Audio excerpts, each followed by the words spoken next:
Hi, welcome. It's time for another wrap up. Now, I do my wrap ups every other month, so this is going to be all the books I read in the last 2 months, in August and July. And in my last wrap up, I divided the books up by age category and kind of went through them that way. And I liked that. It made it easier in my mind to organize things. So that's what I'm just going to do again. So let's start off with the middle grade books I read these last 2 months. So first up is Alice's Adventures in Wonderland by Lewis Carroll. So I'm not even going to bother explaining this one. We all know what Alice in Wonderland is about. I rated this book 3 out of 5 stars.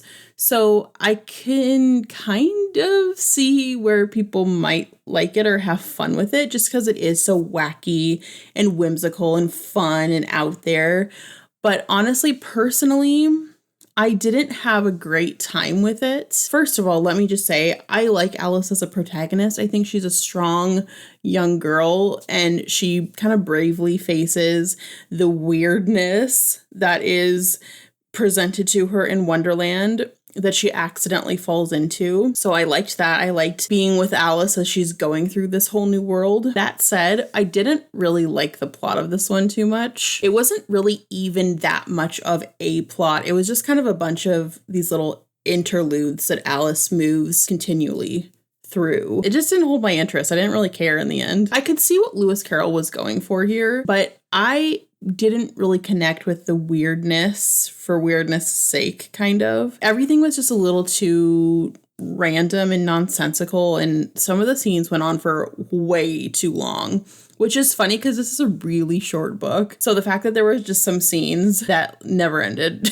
it just like went on for so long for no reason, is baffling. The reason I rated it 3 stars instead of like 2 stars was because it's not like it wasn't enjoyable at all. It was kind of fun. It's just when you really get down to it, it wasn't my type of plot and my type of story. So it was fine, but it was not great to me. It was cute, I'll give it that, but it's not something I would ever want to return to or anything I'm going to look back on fondly in the future, probably. It's just like, I don't know, it's fine. I feel like this one is probably better for kids, which is admittedly kind of who it was written for. So kids might find this fun. I, as an adult, did not really. So that brings me to the second book, which is, I have to look at the title because I never remember what it's called. It's Through the Looking Glass and What Alice Found There, also by Lewis Carroll. So this is the sequel / kind of companion novel to Alice's Adventures in Wonderland, of course. It's a sequel in the sense that we see the same main character again. Obviously, Alice is back,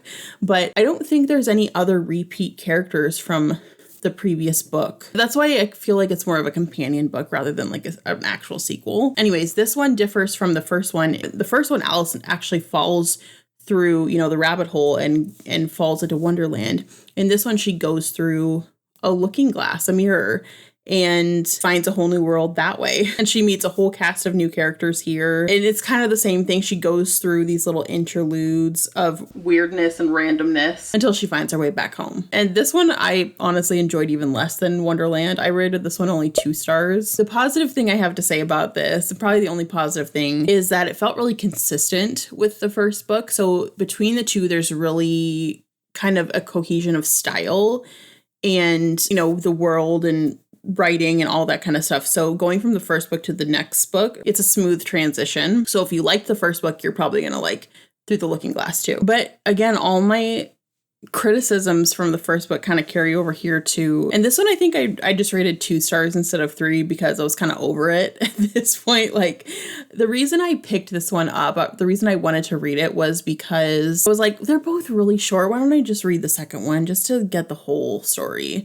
And I also knew that some of the Disney adaptations were kind of based on both books. So I wanted to see what they took from each book. So I wanted to get the full picture. So that's why I read this one. So on that note, it was really interesting to see how the movies, both the animated movie from the 50s, 60s, I don't know when that was made, the Disney animated one, and the live action one, the Tim Burton live action ones. Actually, I never saw the second one, the second Tim Burton one, but it was interesting to see what they both took from each book. So even the animated movie did not only take from the Alice's Adventures in Wonderland book, it definitely took some things from the Through the Looking Glass book. And that is so interesting because I thought that would have been a true, like, complete adaptation of just the first Alice book.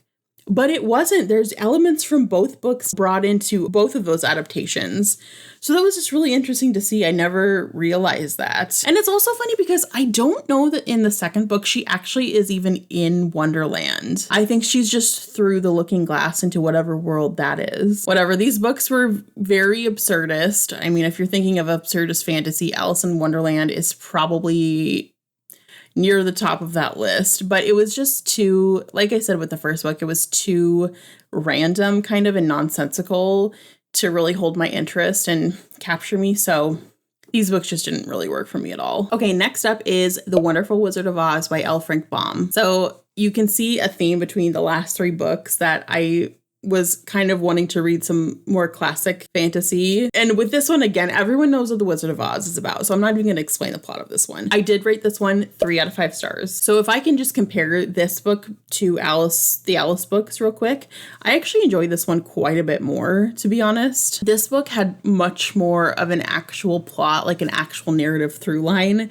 and the world building was more rational, kind of. It just made more sense. I just liked the writing better in this one, kind of. So I mostly enjoyed The Wizard of Oz, The Wonderful Wizard of Oz. Not enough to rate it 4 stars, but it was fun for what it was. Dorothy was a great main character. I really liked her. She was really kind, and she tried really hard to do the right thing, no matter what, no matter if it was hard or she was scared or what. And I liked that she had a very definable goal to get back home. I also really liked the supporting characters in this one. I liked the Scarecrow and the Tin Man and the Lion. They were all really compelling. Like, they were all fun in their own ways, and I liked each of their goals. And I also really liked the relationship between those three and Dorothy. I thought that was a friendship that was built up really well through the book, and it was really compelling, and I wanted to see them all succeed. I also just liked how overall magical this book felt. This is a true fantasy, like a second world portal fantasy,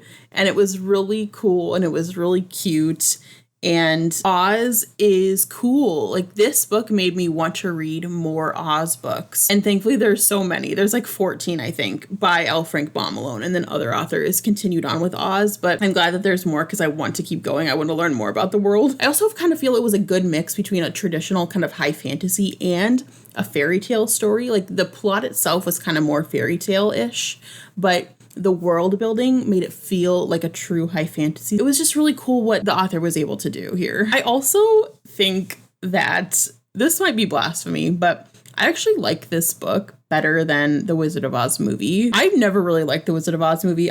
For some reason, it's always creeped me the hell out, and I don't know why. There's something about it that's just creepy to me. And so reading the book was quite a bit more of an enjoyable experience. So I actually had a really good time with this one. So if we're comparing the 3 stars between Alice's Adventures in Wonderland and this book, I would definitely rate this as a high 3-star and Alice as a low 3-star. Yeah, that's what I have to say about that book. Next up is Julia and the Shark by Kiran, Millwood, Hargrave. This book is about a girl named Julia, and she goes to an island, Shetland, I think it's Shetland, which is far north above the British Isles. I mean, it's part of the British Isles, but it's like far above the mainland. She goes there because her father has like a research job there, and her mother wants to start a research venture to find the mysterious, elusive Greenland shark. But her mother's search for the shark starts to become kind of obsessive. At the same time, Julia is having a hard time adjusting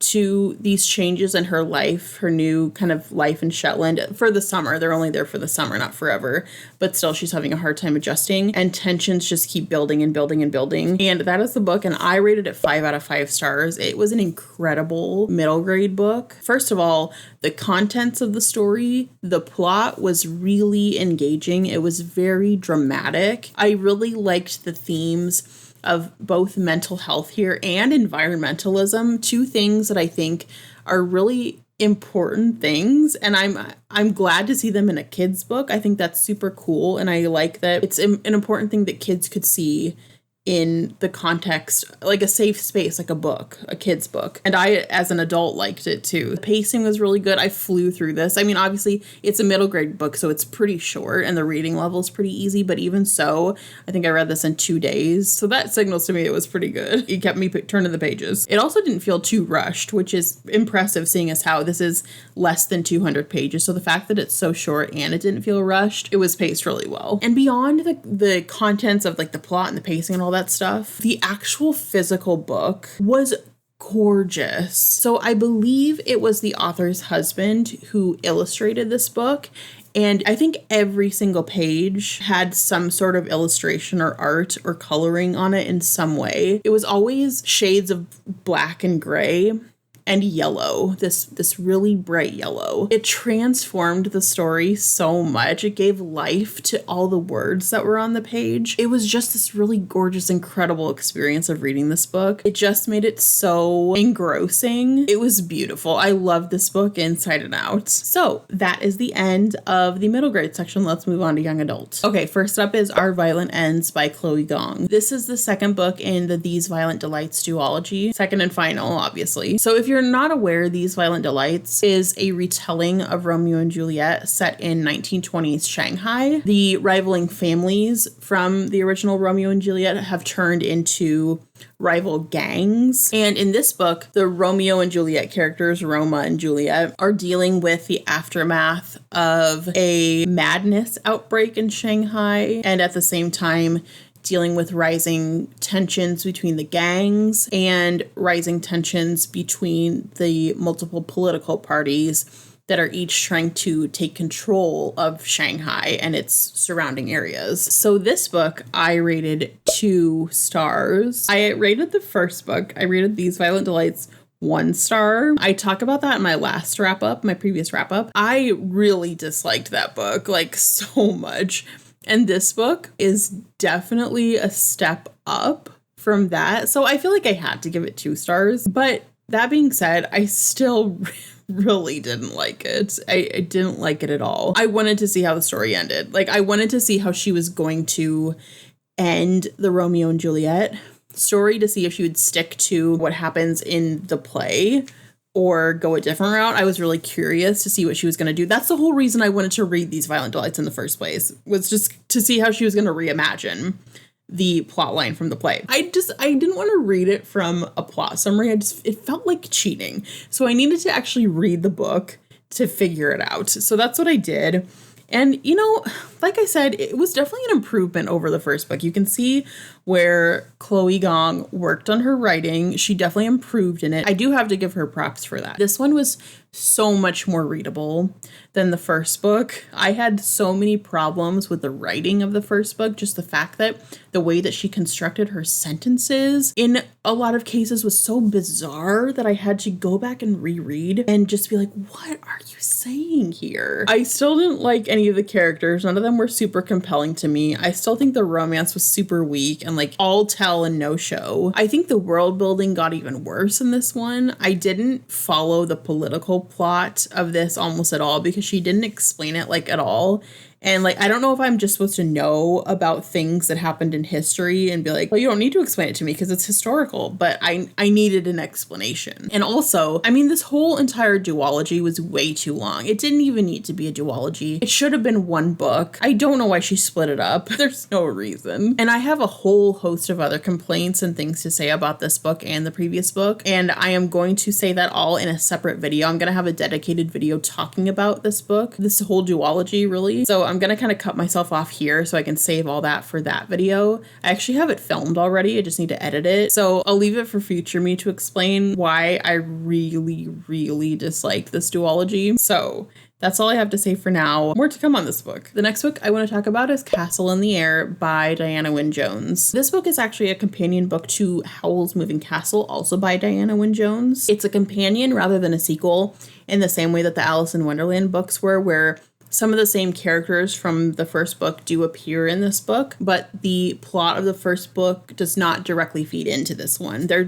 completely separate plots. They just take place in the same world, and there's kind of some sharing of characters. So this book is about a carpet merchant who lives in a desert sort of country. One day, a stranger sells him a magic carpet that can fly, and it takes him to an enchanted garden where he meets a princess. Well, the princess gets kidnapped, and the main character decides he's going to go after her because he is in love with her, even though he has only probably met her for a total of like 3 hours. So he has to go on a journey with his carpet to go and try and find, first of all, this princess and rescue her. I rated this book 3 out of 5 stars. The best thing about this was Diana Wynne Jones's writing. I absolutely love her writing. It is so infinitely readable. It doesn't challenge you too much, but at the same time, it's not too overly telling. She puts in just the right amount of description so that you know you can picture the world, but she doesn't get too bogged down in the details to where you're reading, you know, like 2 or 3 pages just of description for like a room. Her action is very clear. Her dialogue's good. She just is a really good writer. I love her writing style. Beyond that, I don't really have a ton of praise for this book, other than it starts to really get good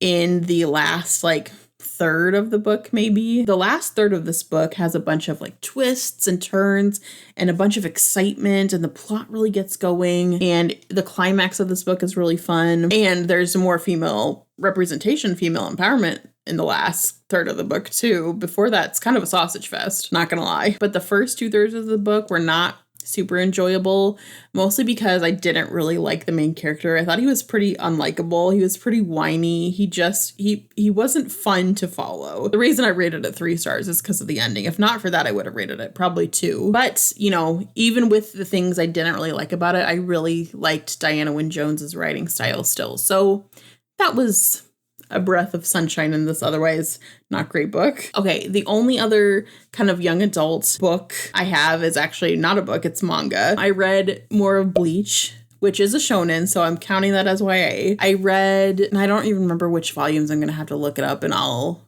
put it on the screen, but I'm still smack dab in the middle of the Arankar arc. That arc is so long. So like, it's going to take me a little while before I can finish it because I have to keep going to the library to get more volumes. And that's just a whole thing. So I am really liking this arc. It's super exciting. I'm getting towards the end of it now because now I'm on volume 40 and I believe it ends at volume 48. So I'm almost at the end. I'm very excited to get to it. I think it seems to be really ramping up and kind of building up to a big final battle. So I am interested to see how it all ends, how it concludes, how the arc ends. And I will have a video soon. I think it's actually going to be my next video after this about my thoughts on the first part of the Arankar arc. So that will be coming soon. But otherwise, it's going well. I'm still reading it. It's just going slow. So that's the update on Bleach. Okay, now let's shift into the adult books that I read. So first of all, we have The Color of Magic by Terry Pratchett. This is the first book in the Discworld series, and this is actually my 5th Discworld book. I previously read the Moist Von Lipwig books and also Guards. And after that one, I decided that I wanted to start reading them in publication order instead of by subseries. So that's what I'm doing. That's what I started doing here. And this book is about a tourist named Two Flower and his walking luggage who comes to the infamous city of Ankh-Morpork, where a failure of a wizard named Rincewind is charged to be his kind of like vacation city guide. Essentially, hijinks ensue. There's not really much to explain. It's the plot's kind of all over the place. I'll get into that. But anyways, that's The Color of Magic. I rated this one 3 out of 5 stars.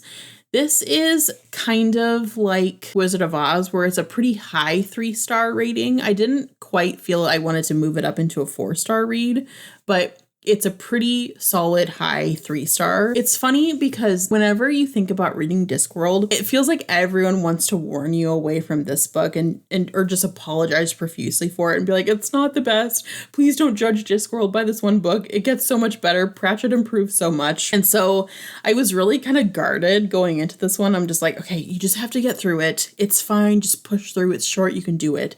But honestly, it wasn't that bad. Like, it was pretty fun. I didn't love it, but I mostly enjoyed it. I can see where people would say it's not the best, it gets better, all this stuff. Like, it's definitely of lesser quality than some of the other Discworld books I've read, But at the same time, it's also a lot better than a lot of other books I read. Like, Bad for Pratchett is still pretty good compared to a lot of other authors, to be honest. I had a much better time with this than I was expecting. The humor was still very much here. I didn't find this one as funny as some of the other books that I've read from Pratchett. Like, I think Going Postal and Guards both, and Making Money, are freaking hysterical. Those books are so funny. This one was kind of funny, but it wasn't super humorous. So I've seen better. But as far as the characters, I loved Rincewind. Oh my gosh, I loved Rincewind. I can see him being one of my new favorite Discworld characters. I'm excited to see him in more books, to see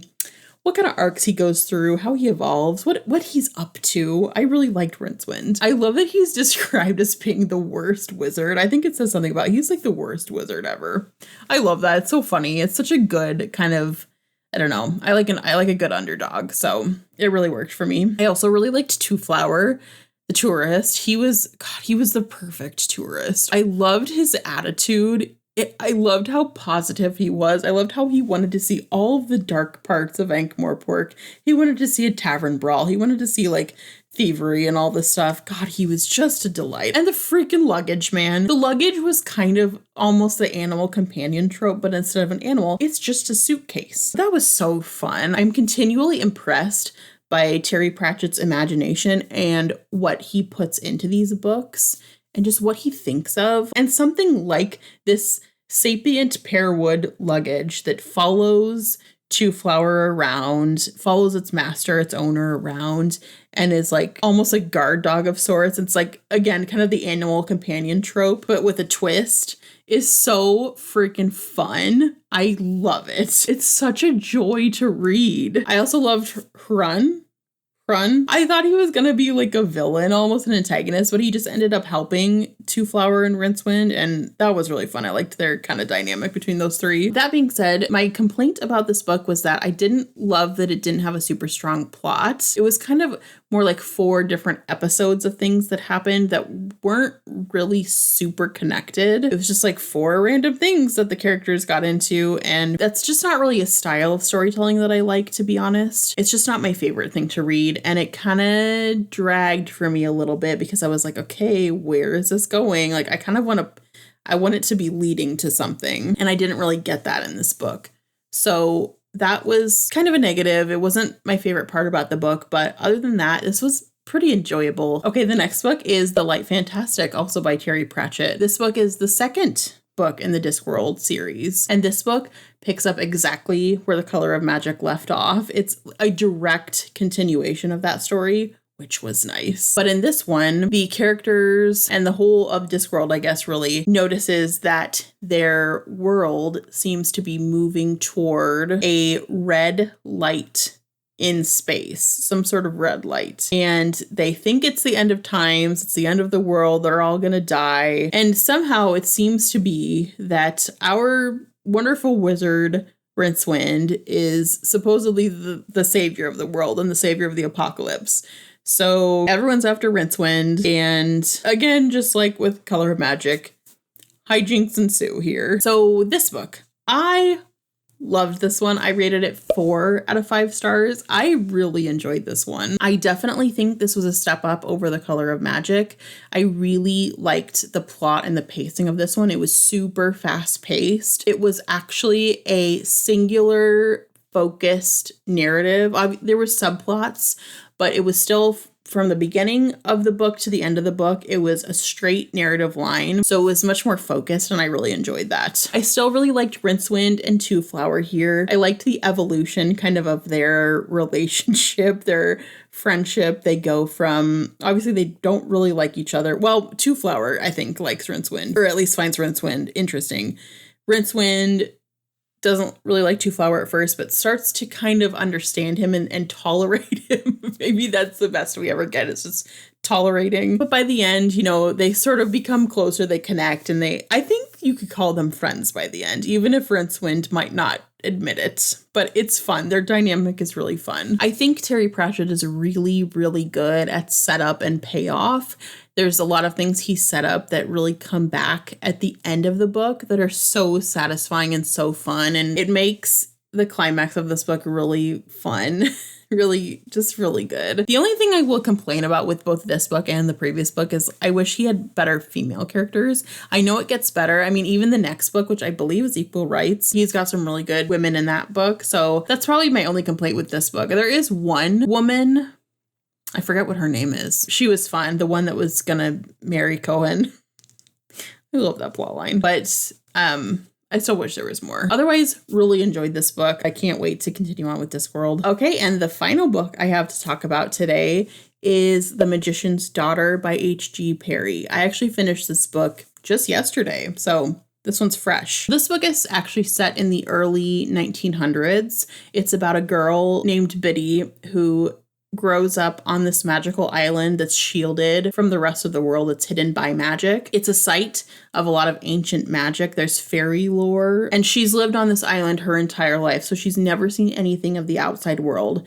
So the story of this book starts when her mentor figure, who is a magician, hence the title, The Magician's Daughter, he goes out one night for something that Biddy knows nothing about. He always leaves at night, but she doesn't know where he goes or what he does, but he's always back by sunrise, basically the next day. And one day he doesn't come back. So she has to figure out why and how to help him. And that event sets off a whole chain of reaction that causes her to go on an adventure to learn more about magic, to learn more about the world, etc. I'm going to refrain from giving too much details because the plot blurb doesn't even give that many details about the whole rest of the story. So I'm assuming for some reason, they want it to remain a secret.